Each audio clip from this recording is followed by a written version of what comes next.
Yes, hello everyone, welcome back to our channel students. So in this video we are going to talk about group 17 elements which are also known as halogens.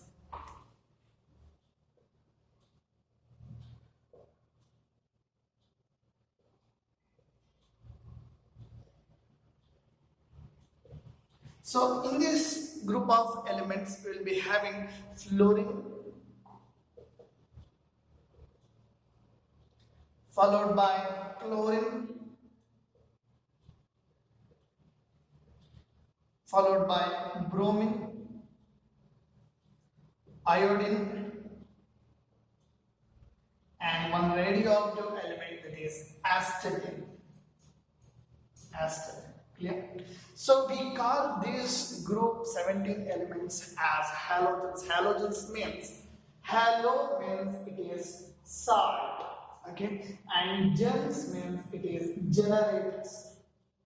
Okay. So generally these group 17 elements are the salt generators. For example, sodium chloride, it is a common salt that we are using, will get from this chlorine. Chlorine belongs to group 17 elements.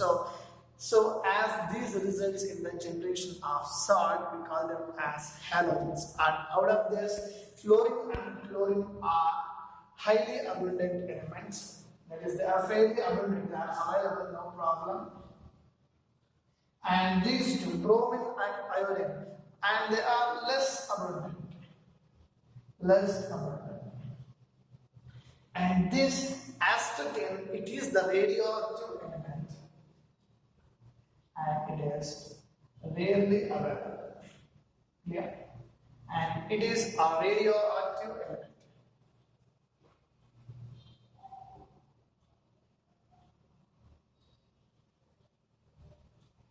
Okay.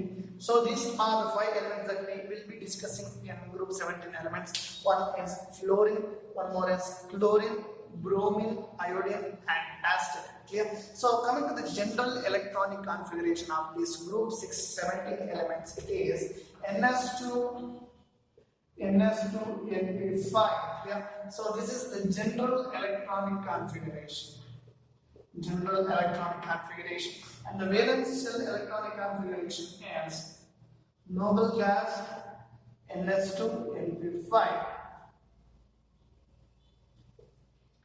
This is valence shell electronic configuration. See students, if you just carefully observe this one, NS2 NP5, we have studied regarding the stable octet configuration or the noble gas configuration. It states that every element has should have 8 electrons in its outermost orbit in order to be stable. Yeah, in this case, generally for group 17 elements, it is NS2 NP5. That means there are 7 electrons in their outermost orbit. So these group 17 elements are very, very reactive. Why it is so? It is because the valence shell electrons are 7, so it needs only 1 electron to be stable. In the less possible case, it has to lose 7 electrons, or it has to gain 1 electron. Clear? 7, it has to lose 7 or gain 1. You have to lose 7 or gain 1. So it is very simple that gaining 1 electron is much easier than losing 7 electrons. Clear? So these group 17 elements are very reactive. It's because they are tending to accept 1 electron to be stable. Every element in the periodic table tends to be stable. So these will not be available in the form of free state. Clear? Because of its electronic configuration, they are always be available in the form of combined state. Yeah. This will be available in the form of combined state. So this is the general introduction regarding group 17 elements. The general electronic configuration is NS2 and NP5. These are very, very reactive because of its electronic configuration, which requires 1 more electron to attain the stable octet configuration. And for this reason, this will be available in the combined state.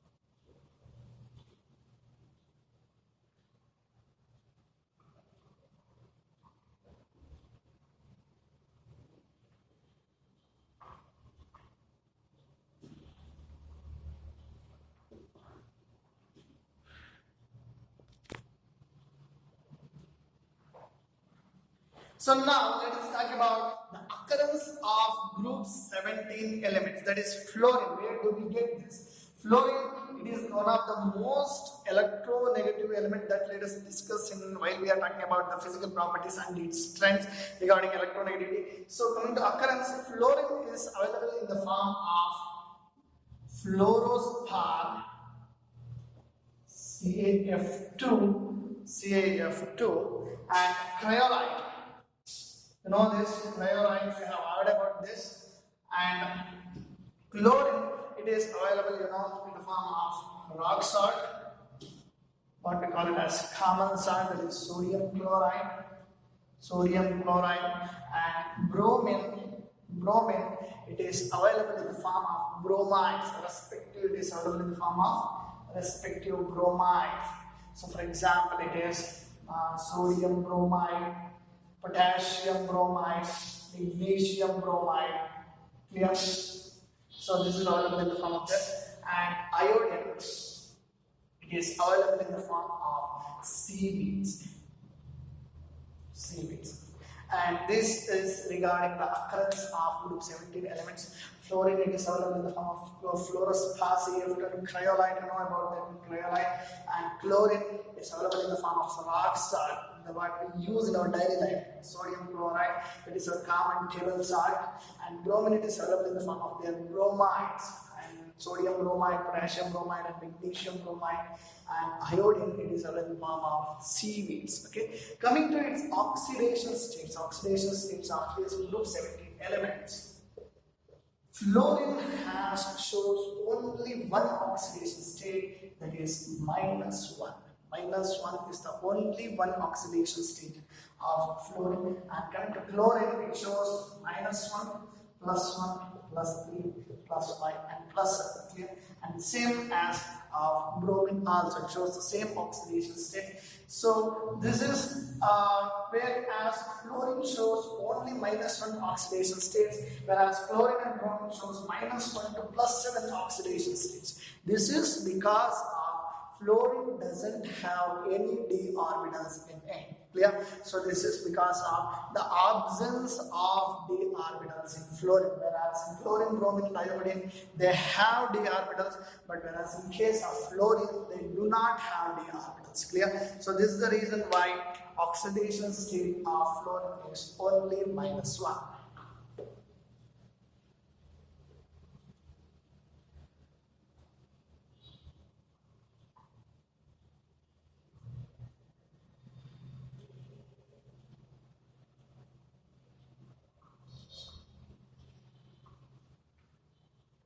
Coming to its physical properties, are the general trends in physical properties.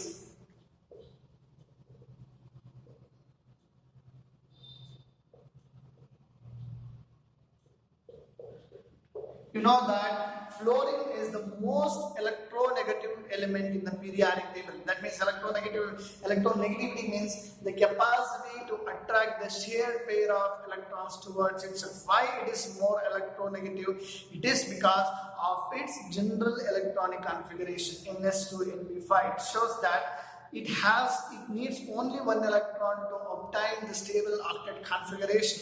So it is having 7 electrons in its outermost orbit, fluorine. Clear? So it is the most electronegative element. It tends to attain that one electron to be more stable. So it is more electronegative. Is the most electronegative element. And electronegativity decreases as you go down the group.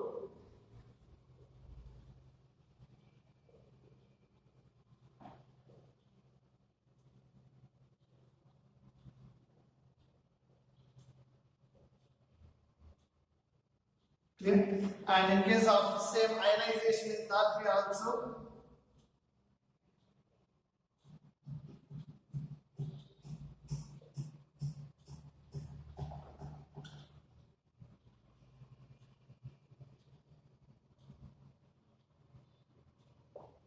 Down the group. It is because as we go down the group, the atomic size increases. As atomic size increases, the force of attraction between the nucleus and the outermost electron will be less. So it is very easy to take out the electron which is present in the outermost shell. Let me explain this again. So this is the nucleus and these are the shells we have. Again, this is the outermost shell. This shell is the outermost shell. You have studied regarding this, all these things in your previous year, that is periodic properties. This is nucleus, this is the outermost shell. So ionization enthalpy or ionization energy means these the electrons which are present in the outermost shell, we call it as valence shell. Valence shell electrons are the outermost electron. Clear? So ionization enthalpy or ionization energy means the energy that is required to remove this outermost electron from the influence of its of the nucleus. Clear? So coming to the group, let me write it.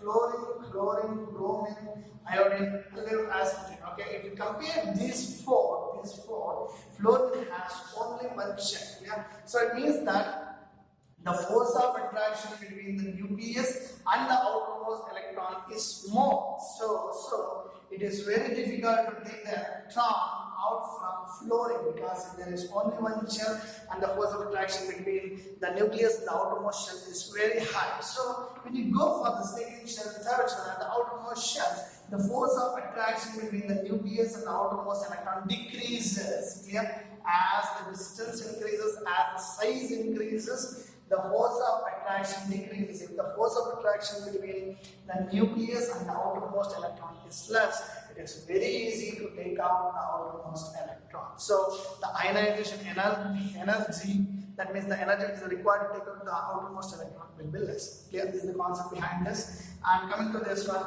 the dissociation enthalpy, bond dissociation enthalpy, it also decreases as we go down the road.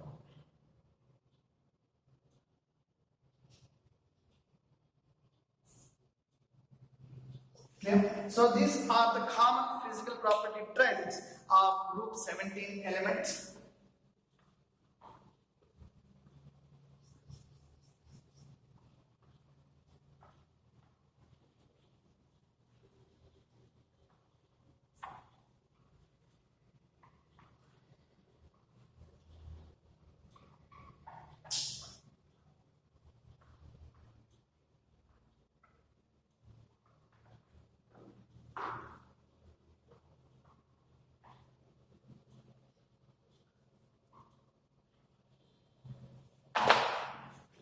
Yes, coming to now the chemical properties.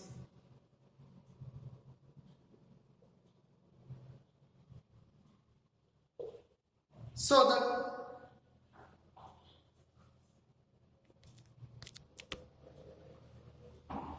coming to its chemical properties, now let us look at the reaction of these group 17 elements with water. Yeah? So when these group 17 elements, for example, fluorine, when it is reacted with water, it oxidizes water to oxygen. Clear?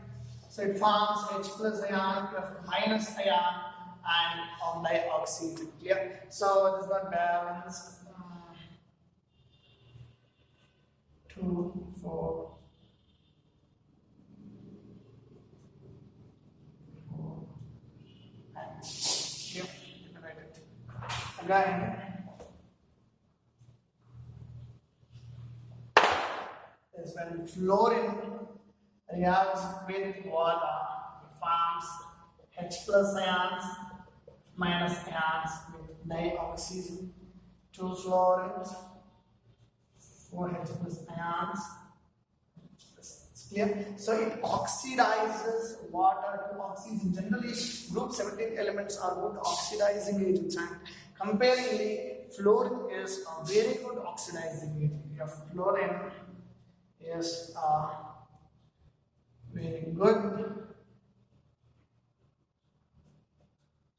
oxidizing agent. Clear? So when we look at the other things, that is chlorine and bromine. Chlorine on reacting with water, it forms hydrochloric acid and HCl. Clear HOCl. That means hypochlorous acid. And coming to bromine, when this bromine reacts with what I found, hydrogen bromide, and HBrO. Clear? Hypobromic acid and hypochloric acid. These are the general reactions of this group 17 elements. So the main thing is this reaction, because it oxidizes water to oxygen. By that, fluorine shows that it is a very good oxidizing agent. So now,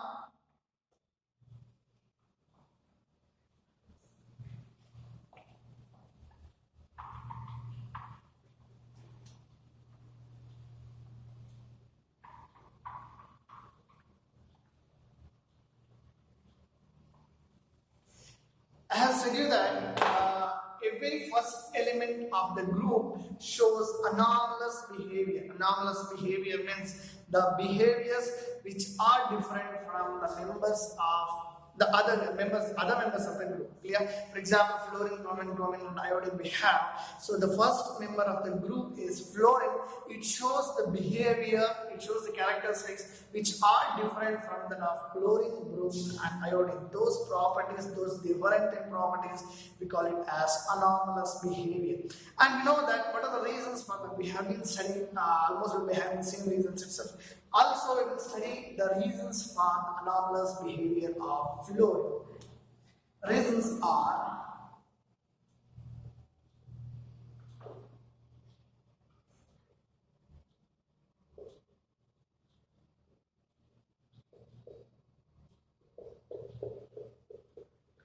why do the first element only shows the anomalous behavior? Because it is smaller in size. The size of the first element of the group is very small. As we go down the group, the atomic size increases. So the first element of the group is smaller in size. Smaller in size. So as the atomic size is less, the ionization enthalpy is small. Ionization enthalpy is small. Okay?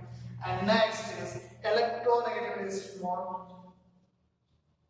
Electronegativity is high. And the one more reason is the absence of d orbitals. Absence of d orbitals. These are the general reasons for every first element of the group. Clear? So first one is the smaller in size, and next ionization enthalpy is small. The electronegativity is high for fluorine, and there is no d orbitals. That means the absence of d orbitals is one of the most important reasons for the anomalous behavior. Now let us see what are those anomalous behaviors.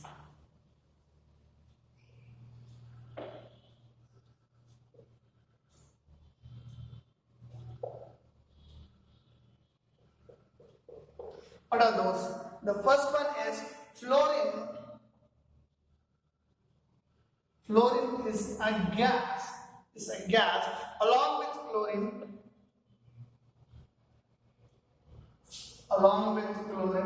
is also gas. But bromine is liquid. Bromine is a liquid, and iodine is solid. Clear?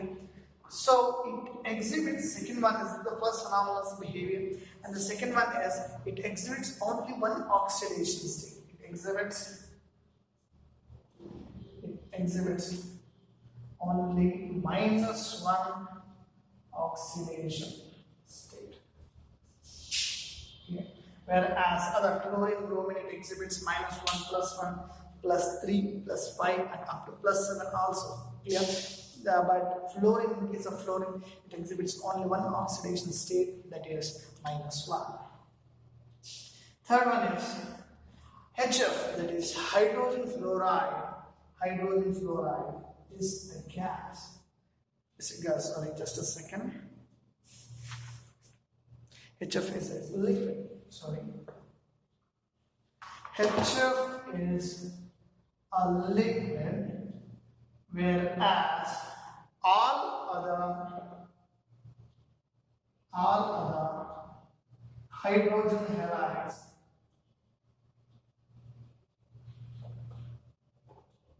Hydrogen halides are gases. Okay. And the next one is we have OF2 and O2F2. We will be studying regarding this. We will be talking about the reaction of fluorine, reaction of halo group 17 elements with oxygen. Here, this OF2 and O2F2, that is oxygen fluoride and dioxygen fluoride are very good fluorinating agents. Are good fluorinating agents. Yeah. So generally these two questions are very important from the point of the board examinations. Clear? The anomalous behaviors and reasons for anomalous behavior. Clear? So now let us look at the reaction of group 17 elements.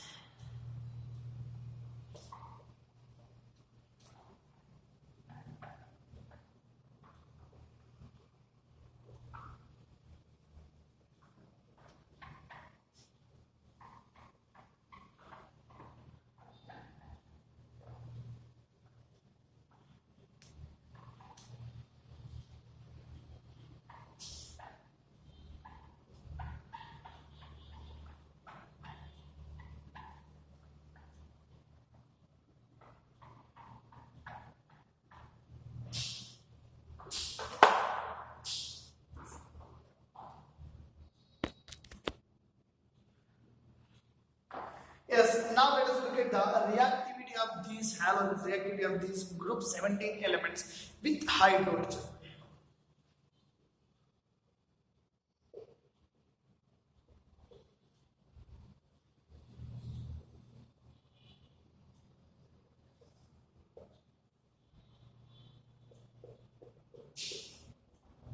Yes. When hydrogen reacts with fluorine, it forms hydrogen fluoride. When this hydrogen reacts with chlorine, it forms hydrogen chloride. But some diffusion of light is necessary for this one.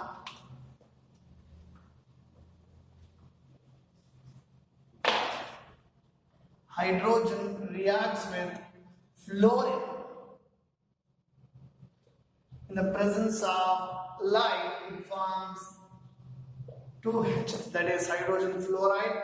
When the same hydrogen reacts with chlorine, in the presence of same light, it forms hydrogen chloride.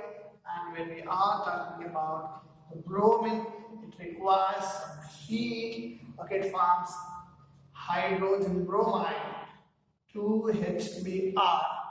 And when this hydrogen reacts with iodine, in the presence of heat and a catalyst, it forms hydrogen iodide. Clear? It forms respective halides. Clear? When they react with hydrogen. So, coming to the acidic strength of this one, we have HF, HCl, HBr, HI. When hydrogen reacts with fluorine, bromine, iodine respectively, the acidic strength decreases as you go down the group. Clear? As you go down the group, acidic strength decreases, so the stability increases. So these are the reactions of these halogens with hydrogen. So now let us look at how do these halogens react with oxygen.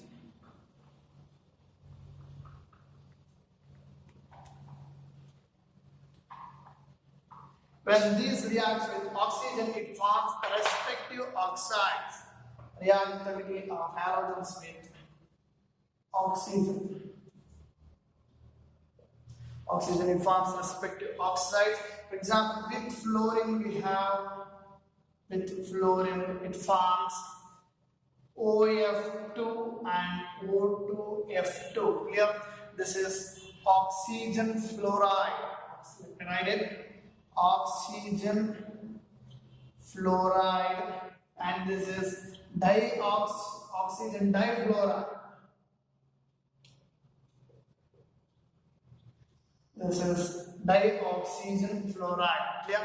Whereas OF2 is oxygen fluoride and O2F2 is dioxygen fluoride. This is thermally stable. This is thermally stable OF2, and these two are, I have mentioned you in the anomalous behavior of fluorine also. These two are good fluorinating agents.